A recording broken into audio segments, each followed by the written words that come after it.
People think the highway is peaceful at night.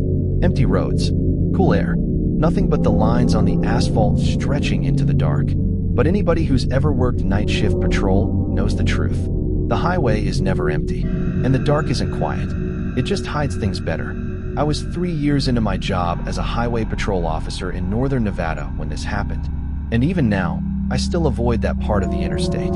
I still switch radio channels sometimes, just to make sure nothing whispers back. This happened on a Tuesday morning around 2:15 a.m. A dead hour. No traffic. Nothing but desert, silence, and the hum of the patrol car. Dispatch had sent out a simple call. Unit 12, welfare check. Possible stranded vehicle near mile marker 219. Stranded cars weren't unusual. Heat kills batteries. Cold kills engines. People forget to fuel up. What was strange was the caller. The report came from a trucker who said the car looked wrong. I asked dispatch what he meant by that, but they didn't know. The trucker had been shaken, almost nervous. He only said one more thing before hanging up. Don't walk up to it. Something's off. I'm not joking. That stuck with me. When I reached mile marker 219, my headlights washed over a silver sedan parked on the shoulder.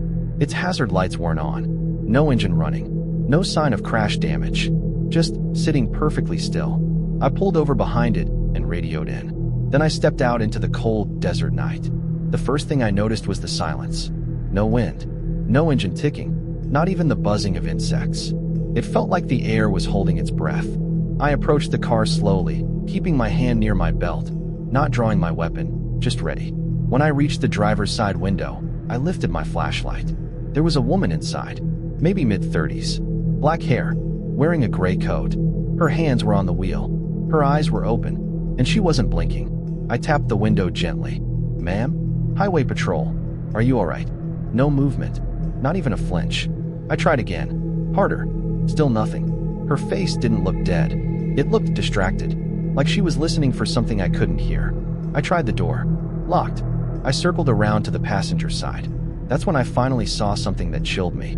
Inside the car, frost covered the windshield from the inside. A thin layer of white ice, swirling patterns like something cold had breathed against the glass. In the middle of the frost was a small, melted circle, right where her face was. Like something warm had been leaning toward her from the passenger seat. I raised my flashlight and looked closer through the glass. The passenger seat was empty. At least, I thought it was. I shone my light across the back seat. Empty. No bags. No purse. No phone. Nothing that suggested a normal stranded driver. Just her. And that frost. I knocked on the passenger window. "Ma'am, can you hear me? I need you to unlock the door." Her lips parted slightly, but no words came out. Just a slow exhale. Cold fog spread across the glass. From the inside. That made my stomach knot. People breathe warm. Windows fog on the inside. But this fog froze. A thin crackle spread across the glass like ice forming in real time. Something was very wrong. I walked back to my patrol car to call for backup. Halfway there, my radio crackled. A voice whispered through the static. "Don't leave me." I stopped dead. "Dispatch, say again." Silence. The radio clicked again, gentle and slow. "Please, don't leave." This time, the voice sounded closer. Like it wasn't coming from the radio. Like it was behind me. I turned fast. The woman in the car was now facing me. Not her body, just her head, twisted toward the rear window. Her neck hadn't moved naturally. It was too sharp, too stiff. Her face was blank. Her eyes were on me, wide open. I felt a cold pulse run through me, like someone poured ice water down my spine. I reached for my radio again. "Dispatch, I need backup now. Possible medical emergency, unresponsive driver. Something's wrong with her. She's not." Static swallowed the words. Then the same whisper slid through again. "He's waiting." My hand froze on the radio. The woman hadn't spoken. Her lips didn't move. The voice wasn't hers. I turned back toward the car, every hair on my arms standing up. The passenger door was unlocked now. I hadn't touched it. The lock was lifted. I took one step closer, then another. My flashlight beam slid across the interior. The frost inside the windshield was gone. Instead, the inside of the glass was covered in handprints. Dozens of them, pressed from the inside, dragging downward, fingers long and thin, almost childlike, all pointing toward the driver. My heartbeat pounded in my ears. I circled the car slowly, trying to shake the fear building in my chest. When I reached the driver's side again, something new made my breath hitch. The woman's eyes weren't on me anymore. She was looking at the rearview mirror, staring into it like it held a different world. Her mouth opened slowly, and I heard something. Not through the air, through the ground. A faint vibration, like footsteps. Slow, dragging, coming from the desert behind the car. I turned my flashlight toward the dark, but the beam barely reached past the shoulder. Hello? Highway Patrol. Identify yourself. No answer. Just footsteps. Soft. Heavy. Dragging something. The woman's breathing started to change. Quicker. Shallow. Panicked. Her fingers twitched against the wheel. Her eyes filled with tears. She whispered something, her breath fogging the glass again. He's still here. My throat tightened. I stepped back, pulling my weapon, not pointing it, just holding it at my side. Ma'am, unlock your door. I'm getting you out. Her head twitched again, this time toward the desert. Then she whispered, he doesn't like the lights. At that exact moment, my patrol car lights flickered. Once, twice, then shut off. Every single light.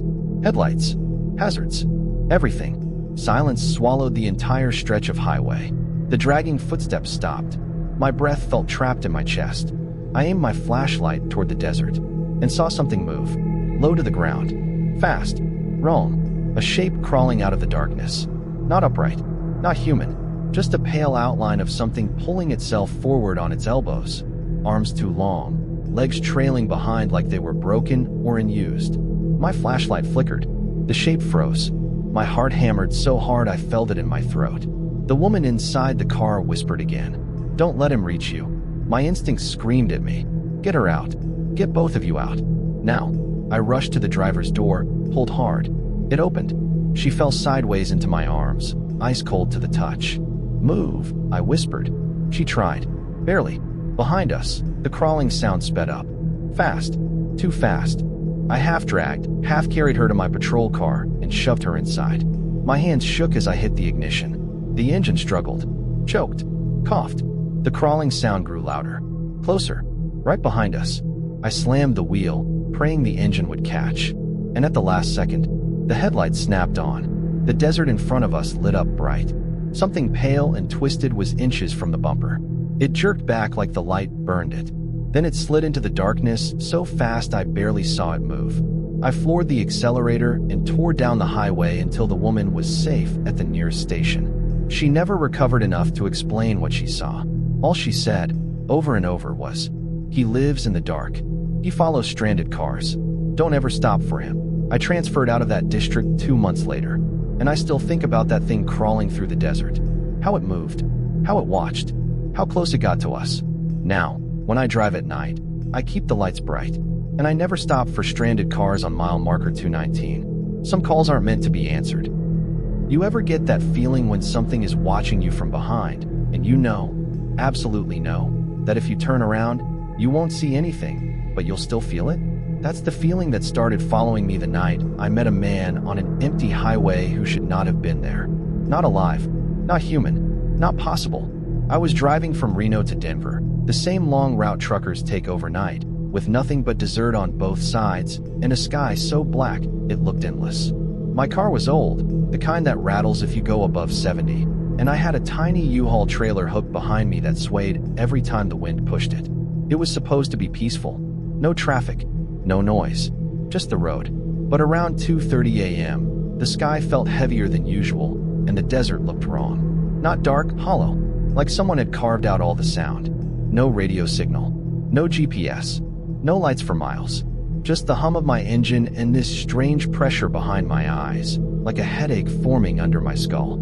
I tried to shake it off, opened the window. Cold air hit my face. Didn't help. The loneliness of the road built into something else. Something like I wasn't alone at all. The first sign that something was off was how the darkness in front of me kept shifting. Not like fog, more like something moving far ahead, and then stepping aside before my headlights reached it. I kept telling myself I was tired. I should stop, stretch, drink water. Then a bright reflective sign appeared. Exit 14, rest area 1 mile. I didn't think much of it. I needed a break. The exit ramp dipped sharply downward, like the road was tilting into a pit. The headlights stretched into the distance, and vanished before hitting anything solid. No streetlights, no cars, not even insects. I parked near the tiny restroom building. My headlights swept across the wall, and that's when I saw him. A man standing perfectly still. He wasn't leaning. He wasn't walking. Just standing, facing the wrong direction. I froze with my hand on the gear shift. Something was wrong with the way he stood. His shoulders were too straight. His arms too stiff. His head tilted a little too far forward, like he was listening to the ground. I wasn't getting out. I decided that before I even understood why. My instincts screamed at me. My chest tightened. Then the man turned. Not fast, not slow, just wrong, as if he hadn't moved in years and forgot how motion works. He turned enough that his face came into view. Except no, it wasn't in view. It wasn't anything. His face looked blank, like there were features there, but my brain couldn't focus on them. Like the air was smudging him out. That was it. I was done. I slammed the car into reverse, the trailer jerking behind me. But before I could back out of the lot, the man shifted one foot. A small step. Another. His head lifted higher. Then he smiled. A long, thin, impossible smile that stretched wider than a mouth should. Even through the windshield, I felt cold crawl across my spine. I hit the gas. My tires skidded on dirt. I shot up the exit ramp, heart pounding so loud it felt like the whole car shook with it. I kept telling myself he wasn't following me. He couldn't be. But then something caught my eye. A figure on the side of the highway, standing motionless, facing my direction. The same man. There was no road from the rest stop to that spot. No shortcut, no trail, no way he got there faster than my moving car. But there he was. And as I passed him at 60 miles an hour, his head turned. Slow. Perfect. Tracking me. I sped up. Faster. Faster. Until my old car rattled like it was about to fall apart. The desert blurred by. The stars vanished behind clouds. Everything inside me screamed to keep driving. But then I passed another sign. Exit 14 to 2 miles. My throat went dry. I had already taken exit 14. There shouldn't be another one. Maybe I misread the sign. Maybe the first one was faded. Maybe. Another sign. Exit 14 to 1 mile. My GPS flickered back on, but the map shifted wildly. Roads disappearing, reappearing, zooming in and out, like it didn't know where I was. I slowed down. Maybe I was hallucinating. Maybe I was sleep-deprived. Then headlights flared behind me, blinding white beams. So bright they filled the car with white light like a camera flash.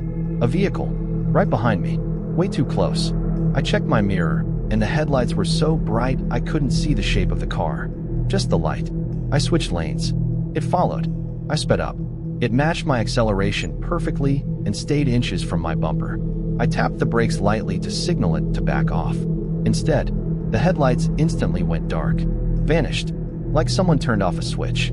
The highway behind me turned pitch black. No vehicle, no lights, no noise. I stared at the mirror, and a figure stood in the middle of the road far behind me. A silhouette, perfectly still. I blinked, gone. I tried to breathe, but my chest was so tight it hurt. I just needed to reach the next gas station. Somewhere with people, lights, phones. The next 20 minutes felt endless. Every shadow moved. Every mile felt like I was driving deeper into a place I shouldn't be. Then, just when I thought the road would never end, I saw lights. A real truck stopped, glowing red in the distance. I pulled off the highway and parked so hard my trailer jackknifed behind me. I didn't care. I ran inside the building, every hair on my arms standing straight up. A man at the counter stared at me like I looked insane. "You all right?" he asked. I swallowed hard. Is this near exit 14? He blinked. "No, that's a long way from here." "How long?" 35, maybe 40 minutes. My stomach dropped. "I already passed it," I whispered. "I saw it twice." That got his attention. He didn't get scared, he got quiet. "You didn't stop there, did you?" I stared at him, unable to answer. He looked down, like he already knew. "You shouldn't ever stop there after midnight," he said. I asked him why. He didn't tell me. Instead, he pointed toward a corkboard by the door. I walked over. 12 missing posters. Different faces. Different ages. Every note beneath them said the same thing. "Last seen near exit 14. I felt my knees shake. But that wasn't the worst part. Not one of the missing people looked like the man I saw. Not even close. Which means, he wasn't one of them. He wasn't someone who disappeared. He was something making sure others did. And when I finally left the truck stop at sunrise, I checked my rear bumper before driving off. There were handprints on it. Not dirty, not muddy, just clean, dry impressions of hands. Pressed too hard, too long, too thin, as if something had been holding on. Do you know that strange feeling you get when you're unlocking a door alone at night? That heavy, invisible pressure behind you, like somebody's face is inches from your neck? I used to think it was imagination. Now I know better, because some doors, some rooms, some buildings weren't designed to be opened after midnight. I learned that during the winter, I worked night shift at a 24-hour storage facility just outside Flagstaff, Arizona. Isolated place, cheap units, constant traffic during the day, but once midnight hit, the whole property turned quiet enough to hear your own heartbeat. My job was simple. Check the cameras, log entries, walk the perimeter, and make sure nobody was sleeping inside their units. That's all. Easy. Or it should have been. The first night was fine. Cold, boring, predictable. A couple people stopped by to grab boxes. One college kid forgot his code. Nothing unusual. The second night, the strangeness started. Around 2:45 a.m., the facility lights flickered in a wave, like something passed under them. Not a power surge, not a blackout, just a ripple, starting at the far end of the lot and rolling toward the office building like a shadow crawling across the ceiling. I stepped outside to check the breakers. That's when I noticed something odd. Unit C-17, halfway down the middle row, was open just an inch. Not wide, not broken, just enough space for cold air to breathe out. I checked the log. C-17 was rented, but the renter hadn't visited in 6 days. Policy says I must close it, padlock it, and report it. So I walked toward it, flashlight bouncing across metal doors. The sound of my boots echoed too sharply, like the lot had swallowed every normal noise and left only the ones I made. When I reached the unit, I crouched to look inside. Nothing, just darkness deeper than any storage room should have. But the concrete floor was wet, like someone had dragged something or someone across it. A thick, long smear. My nose wrinkled. The air smelled metallic. Not blood, something colder. Something like freezing pipes mixed with rust. I leaned a little closer. Something moved. Not loudly, not clearly, just a soft shuffle from the back of the unit. I jerked away so fast I hit my head on the door frame. I locked the unit instantly, wrote it down in the report, and got out of that row as fast as possible. The next night, it escalated. Around 3:10 a.m., the cameras glitched, static rolling across all 11 screens. Not total interruption, just flickering like something was standing too close to the lenses. Then the motion alarm beeped. Unit C-17. Again, I stared at the monitor. The door was open, not an inch this time. Wide, swinging slightly, like someone had just walked inside. I grabbed my flashlight, taser, and radio. Walked slow, forced my breathing calm. But the air felt wrong. Not cold, heavy, like the atmosphere inside the facility changed density. As I approached C-17, I saw footprints on the concrete. Bare footprints, human-shaped, but longer, wider. The toes were spaced too far apart, as if the foot wasn't designed to support human weight. The footprints walked out of the unit, then stopped, right in front of me. My breath froze in my lungs. I didn't hear anything. I didn't feel anything. But I knew something was standing right there, inches away, invisible. I whispered into the radio. There's something wrong in C-row. The radio hissed static. Then a voice came through. Not dispatch, not a coworker. A whisper. Go back inside. My hand started shaking. You shouldn't be out here. I turned, heart pounding, and speed walked back to the office. Locked the door. Pulled every blind shut. The radio hissed again, then clicked off. The rest of the night, I watched camera feeds without blinking. Around 4 a.m., camera 7, directly facing C-row, showed movement. Something stepped out of C-17. I don't know how to describe it. At first I thought it was a man. Human height, human limbs. But its posture was wrong. Too tall in the torso, arms too long, head tilted at an angle that would break a spine. And the face, it didn't have one. Not a blur like my first story. Not a shadow. Just a smooth, pale surface where the face should have been. But the worst part wasn't how it looked. It was how it moved. Not walking, not crawling. It moved like it was learning how to do both at the same time. Jolting, stopping, tilting its head like it was listening to something inside the walls. Then it turned, in one unnatural motion, toward the camera. And even though it had no eyes, I swear it stared right into me through the screen. My skin felt like it was shrinking around my bones. I ducked below the desk, grabbed my phone, and called 911. No signal. I tried the landline. Dead. Then the lights inside the office flickered. 3 times. A slow, methodical warning. When I peeked at the monitor, the figure was gone. But the door to my office, locked a minute ago, clicked.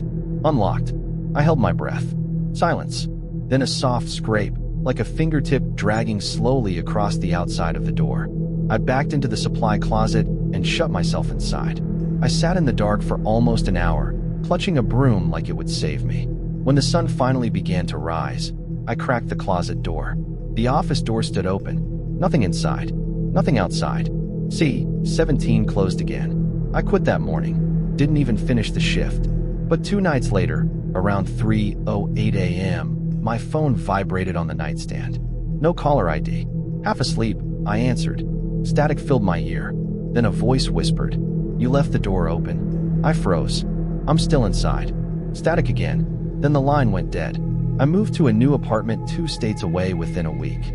But sometimes, especially when I'm alone at night, I hear the soft scrape of a finger across my hallway floor.